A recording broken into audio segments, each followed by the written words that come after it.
Shalom. Selamat kita menyenangkan Tuhan di pagi hari ini. Biarlah apa yang sudah diberikan Tuhan pada kita, yaitu kesempatan untuk memuji memuliakan nama Tuhan, kita gunakan dengan sebaik-baiknya. Pujilah nama Tuhan, hanya Tuhanlah sebagai jawaban kita.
Yeah.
Ketika Yesus menampakkan diri kepada murid-muridnya.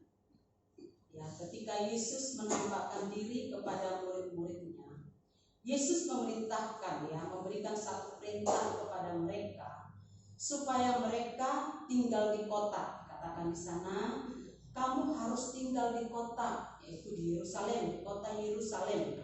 Jangan pergi kemana-mana, karena aku akan memberikan kepadamu, yaitu janji Allah, ya, dikatakan di sini, dan aku akan mengirim kepadamu apa yang dijanjikan Bapakku. Tetapi kamu harus tinggal di kota ini sampai kamu diperlengkapi dengan kekuasaan dari tempat yang maha tinggi. Jadi Tuhan memerintahkan kepada murid-muridnya sebelum Yesus terangkat ke surga, supaya mereka berada di kota, tidak pergi kemana-mana, karena mereka mau diperlengkapi, yaitu kuasa dari tempat yang maha tinggi. Ya, mereka diperlengkapi otoritas, kuasa di dalam menjalankan tugas yang akan diberikan Tuhan kepada mereka. Ya, karena tugas yang akan diberikan Yesus kepada murid-muridnya adalah tugas yang sangat berat, yaitu mereka harus memberitakan Injil tentang pertobatan, keselamatan, yaitu pengampunan dosa. Nah, ini yang harus mereka beritakan. Kepada siapa?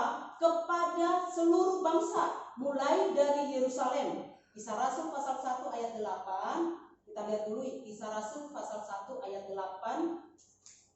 Ya, Kisah Rasul pasal 1 ayat 8. Ya, saya akan bacakan.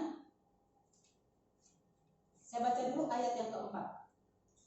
Pada suatu hari, ketika ia makan bersama dengan mereka, ia melarang mereka meninggalkan Yerusalem dan menyuruh mereka tinggal di situ menantikan janji Bapa yang demikian, katanya, telah kamu dengar daripadaku. Ayat 8.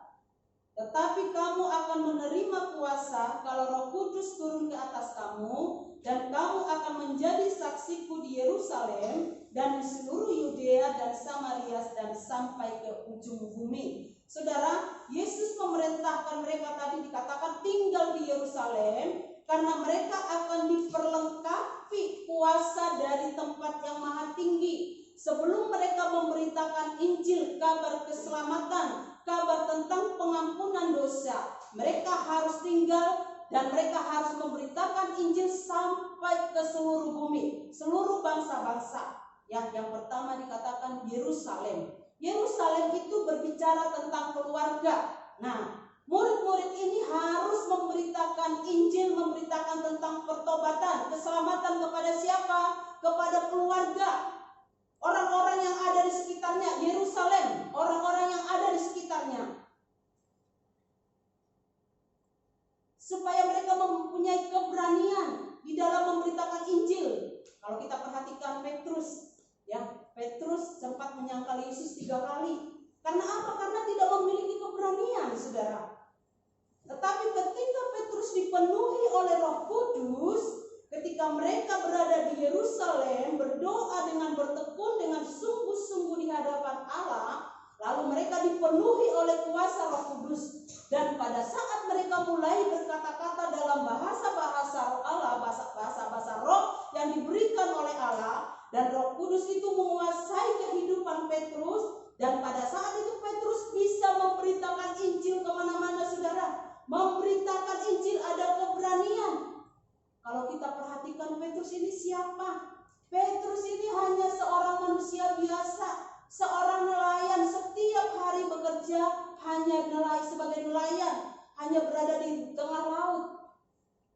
Tetapi ketika Allah mencurahkan kuasa Roh Kudusnya kepada Petrus, ada satu perubahan di dalam dirinya. Menanti janji Tuhan, ya. Bukan 1 hari, 2 hari murid-murid ini menanti janji Tuhan. Kita mau perhatikan, di saat kita berada di dalam pergumulan kita, kadang-kadang kita mencoba berbuat sesuatu yang kita anggap baik dan benar, ya. Tidak sabar menunggu waktunya Tuhan, ya. Tidak sabar menunggu waktunya Tuhan. Kita memakai kekuatan kita. Kita merasa bisa, kita merasa kita mampu melakukannya. Kita berusaha dengan kekuatan kita sendiri. Contohnya seperti Saul, ya. Saul ini tidak sabar menanti waktunya Tuhan. Ya, dia tidak sabar. Samuel sudah berkata, "Kamu tunggu saya di sini 7 hari." Ya, lalu kita mempersembahkan korban kepada Allah Israel. Kita akan mempersembahkan korban kepada Tuhan. Karena Saul melihat Samuel tidak datang-datang, ditunggu punya waktu 1 hari, 2 hari, sampai 7 hari. Hari yang ke-7 kok tidak datang-datang ya, ini sudah jam berapa, musuh sudah ada di dekat mereka, musuh mereka sudah ada di sekitar mereka, dan bangsa Israel, prajurit-prajuritnya sudah mulai berserak-serak pergi, sudah ketakutan. Saul tidak sabar menunggu waktunya Tuhan. Ketika Saul melihat rakyatnya, ketika Saul melihat para prajurit-prajurit sudah mulai berserak, lalu dia berkata, "Ayo bawa di sini korban. Saya ingin mempersembahkan korban kepada Tuhan. Sebelum kita berperang, kita persembahkan dulu korban kepada Tuhan." Lalu Saul mempersembahkan korban kepada Tuhan. Baru selesai mempersembahkan korban, tiba-tiba Samuel datang. Tidak sabar menunggu waktunya Tuhan. Tidak sabar menunggu kedatangan Samuel. Akibatnya apa? Ketidaksabaran Saul, sekerajaan yang sebenarnya kokoh ya kepada keturunan Saul, tapi karena dia tidak sabar menunggu waktunya Tuhan, tidak taat akan firman Allah, lalu kerajaan ini diserahkan kepada orang lain, dicopot, diberikan kepada keturunan Yehuda, bukan keturunan Benyamin, tapi keturunan Yehuda. Nah, kalau kita tidak sabar di dalam menantikan janji Tuhan, menanti waktunya Tuhan, mungkin kita sudah pakai dengan kekuatan kita, dengan kemampuan kita, saudara, kalau belum waktunya Tuhan, semua akan jadi berantakan. Tapi kita mau belajar seperti murid-murid Yesus. Apa yang mereka lakukan? Kita lihat di dalam Kisah Rasul pasal yang kedua. Kisah Rasul pasal yang kedua. Kisah pasal yang kedua.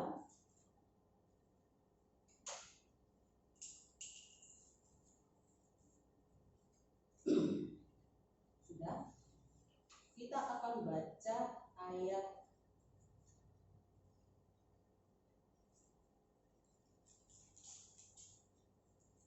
yang ke-13, 14 ya, mulai ayat yang ke-12 saya baca.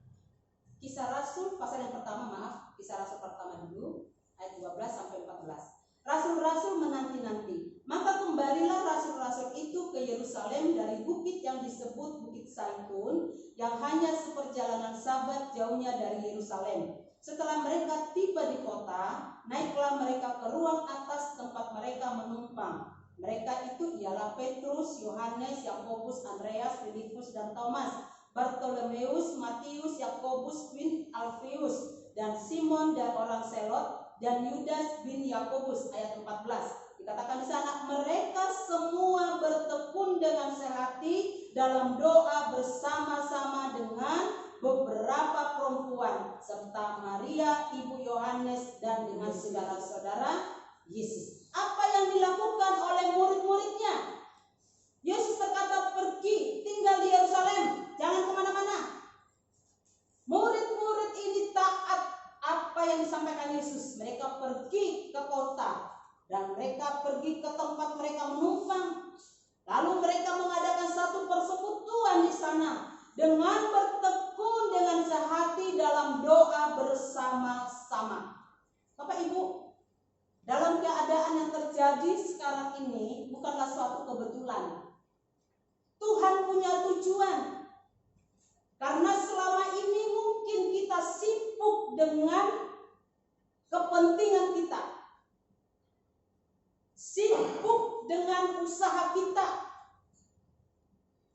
dengan pekerjaan, dengan rumah tangga, dengan perusahaan kita mungkin.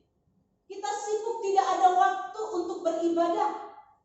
Ketika hamba Tuhan berkata, ayo kita ibadah, dibesuki sama pendeta atau mungkin gembala sidang atau jemaat yang lain. Lalu kita berkata, saya masih sibuk ngurusi A dan B dan C. Sibuk dengan urusan kita, tidak ada waktu kita untuk berdoa kepada Tuhan. Di dalam mengerjakan segala sesuatu kita pakai dengan kekuatan kita tanpa mengandalkan Tuhan. Tanpa kita bertanya kepada Tuhan, kita pakai kekuatan kita sendiri. Oh, aku bisa kok, aku mampu, aku kan orang jenius, aku kan seperti ini, aku seperti ini. Mengandalkan keakuan kita. Tetapi dengan adanya situasi yang terjadi ini, diberi kesempatan buat kita untuk memiliki persekutuan dengan Tuhan. Ya, persekutuan yang intim dengan Tuhan, seperti apa yang dilakukan oleh murid-murid Yesus. Mereka berdoa dengan bertekun berdoa sehati. Tuhan inginkan kita memiliki persekutuan dengan Tuhan, mengandalkan Tuhan dalam segala sesuatu yang kita kerjakan, mengandalkan Tuhan di dalam hidup kita. Bersekutu, murid-murid Yesus bersekutu, membuat mesbah keluarga. Bagi kita mungkin rumah tangga, mari kita bangun mesbah keluarga kita. Hai para suami-suami, jadilah menjadi imam di tengah-tengah rumah tanggamu. Jadi imam, pimpin persekutuan di rumah. Ya, kesempatan yang indah kita bisa kumpul bersama-sama bersama istri, suami, anak-anak, mungkin itu menantu dan lain sebagainya.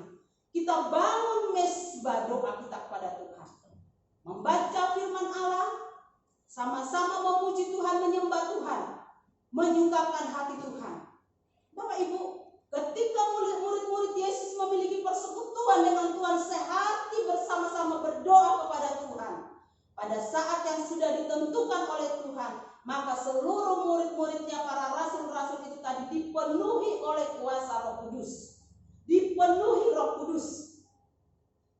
Saudara, apakah Roh Kudus itu penting dalam hidup kita? Itu sangat penting. Apalagi di dalam menghadapi zaman sekarang ini, kita perlu kuasa Roh Kudus. Kita perlu dikuasai Roh Kudus. Untuk apa? Karena Roh Kudus itu yang akan memberikan penghiburan di dalam kehidupan kita. Roh Kudus memberikan penghiburan, memberikan kekuatan dalam hidup kita. Roh Kudus yang akan menginsapkan kita, menguatkan kita dan lain sebagainya. Roh Kudus itu sangat penting. Bapak Ibu, sebentar lagi kita akan mengadakan pencurahan Roh Kudus. Mari siapkan hatimu, buka hatimu, supaya kita semua dipenuhi oleh kuasa Roh Kudus. Ketika ada goncangan-goncangan yang besar, badai yang terbesar yang terjadi saat ini, kita bisa kuat, mampu menghadapinya. Karena apa? Karena ada Roh Kudus yang ada di dalam diri kita. Amin. Karena ada Roh Kudus yang ada di dalam diri kita. Roh Kudus itulah yang memberikan kita kekuatan. Roh Kudus itulah yang memberikan kita kemampuan. Roh Kudus itulah yang memberikan kita penghiburan. Ya, jadi seperti yang dihadapi oleh murid-murid Yesus ketika mereka sudah dipenuhi oleh Roh kuasa Roh Kudus. Murid-murid Yesus dengan berani memberitakan firman Allah. Contohnya siapa? Petrus. Luar biasa. Petrus dipakai Tuhan begitu luar biasa. Ada kuasa otoritas dari tempat yang maha tinggi. Sampai firman Tuhan berkata, bayang-bayangan dari Petrus itu loh dilewati orang bisa mengalami kesembuhan. Saya ingat beberapa tahun yang lalu, berapa puluh tahun yang lalu, ketika saya masih berada di asrama dan saya sebagai pengerja di sana. Om Ishak almarhum masih ada. Mungkin orang lama yang ada di tempat ini tahu. Setiap pagi jam 8 ada banyak orang yang datang berbondong-bondong berdoa kepada Om Ishak. Dan ada juga banyak orang bahkan sampai dari luar kota, dari luar pulau untuk meminta apa? Sapu tangan. Untuk apa ini sapu tangan? Karena orang yang sakit di luar pulau sana tidak bisa datang ke Surabaya untuk didoakan almarhum. Mereka hanya minta dikirimkan yang namanya sapu tangan. Sapu tangan ini sudah didoakan dan diurapi. Itu sebabnya ketika sapu tangan ini dipegang oleh orang yang sakit dan diletakkan di tempat yang sakit, maka orang itu sembuh. Bukan sapu tangannya yang menyembuhkan, tapi ada kuasa dari tempat yang maha tinggi yang sudah mengurapinya. Sehingga ketika diletakkan di tempat yang sakit, maka orang itu akan sembuh. Siapa itu Om Ishak? Dia adalah manusia biasa, tetapi karena ketekunannya datang kepada Tuhan, karena dia seorang hamba yang rendah hati, yang sungguh-sungguh kepada Allah, Tuhan pakai dia secara luar biasa. Amin. Petrus mengalami hal yang sama. Orang biasa yang tidak punya pendidikan, tetapi karena dia sungguh-sungguh kepada Tuhan, memberikan hatinya kepada Tuhan, menyerahkan dirinya kepada Tuhan, dan pada saat dia sungguh-sungguh menyerahkan diri kepada Allah, maka Roh Kudus itu menguasai hidupnya, dan Roh Kudus itu memimpin dia dan memberikan kemampuan untuk Petrus sehingga dia mampu untuk melayani Tuhan. Bapak Ibu, ketika kita sedang menghadapi situasi sekarang ini, jangan kita bersungut-sungut, jangan kita marah kepada Tuhan, tetapi kita mau belajar bersyukur kepada Tuhan. Amin. Mari dekatkan dirimu kepada Tuhan. Yang kita mau belajar untuk mendekatkan diri kepada Tuhan, Tuhan akan memberikan karunia-karunia Roh Kudus kepada kita. Mungkin saudara berkata, saya tidak bisa melayani. Saudara, melayani Tuhan bukan tidak harus di mimbar ini. Melayani Tuhan itu bisa menjalankan persembahan, memberikan minum seorang hamba Tuhan, itu melayani Tuhan. Membersihkan gereja, melap kursi-kursi gereja, itu pelayanan. Pelayanan itu banyak. Ketika saudara berdoa di rumah, itu juga pelayanan. Saudara, Tuhan akan memberikan karunia-karunia kepada saudara. Mungkin karunia-karunia untuk mendoakan orang lain, karunia untuk bersyafaat, ya, untuk mengajar, mungkin sebagai nabi, sebagai imam. Tuhan akan berikan kepada kita. Oleh sebab itu, mari kita sungguh-sungguh kepada Tuhan, bertekun di dalam doa kita kepada Tuhan. Kesempatan yang ada ini kita pergunakan sebaik mungkin untuk kemuliaan bagi nama Allah. Amin. Amin. Mari kita pergunakan itu sebaik mungkin. Orang yang menanti-nantikan Tuhan akan mendapatkan kekuatan yang baik. Sabar menanti waktunya Tuhan. Mungkin saudara berkata, aduh saya sudah 10 tahun berdoa untuk masalah saya, persoalan yang ada tidak mari-mari. Sabar. Kalau sudah waktunya Tuhan, saudara akan bersorak-sorai. Ada satu pujian mengatakan, ketika Tuhan memulihkan keadaan Sion, keadaan kita seperti orang yang bermimpi. Waktu itu mulut kita penuh dengan tawa, lidah kita dengan sorak-sorak yang menabur dengan mencucurkan air mata. Terus apa? Akan menuai dengan sorak-sorai. Mungkin saat ini kita sedang mencucurkan air mata, menangis menanti janji Tuhan. Ketika saudara sudah tiba waktunya, Tuhan memberi jawaban, kita akan bersorak-sorai di hadapan Allah. Amin. Tekunlah berdoa di hadapan Allah. Suami istri, mari bersehati berdoa, ya, bersama anak-anak, bersehati berdoa bersama-sama menanti janji Tuhan, seperti yang dialami oleh murid-murid Yesus. Mereka menanti janji Tuhan dengan sungguh-sungguh. Lalu Tuhan mencurahkan Roh Kudus-Nya kepada murid-muridnya. Tuhan ingin mencurahkan Roh Kudus-Nya kepada kita, supaya kita mampu menghadapi kejadian yang terjadi sekarang ini. Saya mengundang Bapak Ibu untuk tetap setia kepada Tuhan, untuk lebih sungguh-sungguh kepada Tuhan. Ya, meskipun mungkin kita tidak tatap muka mungkin dalam beribadah, ya mungkin suatu saat kita tidak bisa beribadah, tapi kalau kuasa Roh Kudus yang ada di dalam diri kita, maka itu yang akan memberikan penghiburan buat saudara dan saya, mengingatkan setiap firman itu dalam hidup kita. Amin. Biar renungan firman Allah ini menjadi berkat buat kita semua. Amin. Firman Tuhan, kita sama-sama bangkit berdiri.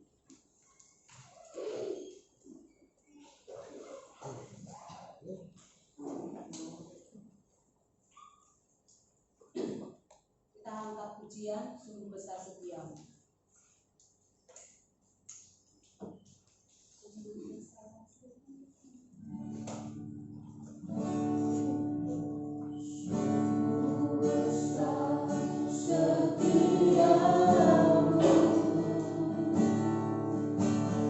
Kau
membela firman, boleh memberikan kekuatan, memberikan peneguhan dalam setiap kehidupan kami. Tuhan, tambahkan iman kami. Kalau saat ini mungkin kami dalam penantian, kami menunggu akan janji-janji, Tuhan kuatkan akan setiap kehidupan kami supaya kami boleh menerima akan janji dalam firman. Terima kasih Tuhan, berkati akan hamba-Mu yang sudah memberitakan akan kebenaran firman. Biar Tuhan pakai semakin memuliakan nama-Mu. Tuhan pakai kami setiap kehidupannya di mana hamba-Mu melayani, di situ nama Tuhan Tuhan memuliakan. Tuhan, sebentar kami akan memberikan persembahan, kiranya Tuhan layakkan setiap apa yang kami persiapkan dalam persembahan ini. Kami mau memberikan, kami mau belajar untuk mengasihi Engkau. Terimalah persembahan kami ini di dalam nama Yesus kami berdoa. Amin. Segala puji syukur.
Firman Tuhan yang telah disampaikan oleh hamba-Mu Ibu Pendeta haleluya Krista Manitra Harjo. Engkau tambah-tambahkan pengurapan haleluya kepayuan daripada surga haleluya, di mana Engkau utus hamba-Mu ini berada, banyak jiwa-jiwa dimenangkan dan nama Tuhan dipermuliakan, dan kami semua yang hadir haleluya pada sidang jemaat yang ada di rumah, yang saat ini sementara waktu di tidak bisa beribadah di gereja, tapi di rumah masing-masing, tapi semuanya tetap menyatukan, menantikan waktu daripada Tuhan. Tuhan mau memperlengkapi seperti murid-murid Yesus. Haleluya. Dan semuanya boleh menanti dengan sabar, dan semuanya boleh diberkati oleh Tuhan. Dan kami percaya Tuhan, haleluya, kami semua yang hadir sudah diberkati, baik yang ada di rumah masing-masing, haleluya, yang sakit disembuhkan, yang susah dihiburkan, yang kekurangan dipulihkan di dalam kekurangannya. Terima kasih Tuhan. Terima kasih, satukan hati kami untuk berdoa untuk bangsa dan negara kami, Republik Indonesia. Kami berdoa untuk Bapak Presiden Insinyur Joko Widodo bersama istri, anak-anak, haleluya, dan semua, haleluya, keluarga besarnya. Dan kami juga berdoa untuk wakilnya, haleluya, Ma'ruf Amin, haleluya, bersama keluarga besarnya. Dan seluruh pembantu-pembantu presiden, haleluya, dari tingkat pusat sampai ke daerah, haleluya. Dan kami percaya semuanya boleh disatukan hatinya untuk bersama-sama, haleluya, satu komando. Apa yang sudah diambil kebijakan oleh Bapak Presiden dan boleh dilakukan dengan taat seperti murid-murid Yesus yang taat, dan semuanya pasti diberkati oleh Tuhan Yesus Kristus. Tuhan, terima kasih. Dan corona ini Tuhan tidak akan menghantui kami, karena hantu iblis sudah dikalahkan oleh kuasa darah Yesus. Dan kami percaya Tuhan, bangsa kami Indonesia dipulihkan, haleluya, perekonomiannya dan semuanya boleh dibangkitkan seperti Kristus sudah bangkit dari antara orang mati. Terpujilah nama Tuhan. Terima kasih Tuhan. Kami tetap menyerahkan seluruh penghuni komplek Makarya Binangun dan di sekitar komplek Makarya Binangun. Tuhan juga memberkati sehat-sehat, panjang umur, rezeki berkelimpahan. Terima kasih. Kalau sebentar kami akan berpisah satu dengan yang lain, dan kami akan kembali ke rumah kami masing-masing. Tuhan pimpin, selamat daripada Tuhan boleh menyertai. Segala dan puji, syukur, hormat, dan kemuliaan hanya kami persembahkan kepada Bapa di surga. Saudara-saudara yang terkasih, di dalam Tuhan Yesus Kristus, pulanglah dan terimalah berkat mujizat Allah, damai sejahtera dan kepenuhan Roh Kudusnya, kasih sayangnya dari Allah Bapa, Putra, dan Roh Kudus menyertai saudara mulai saat ini dan sampai selama-lamanya. Bapa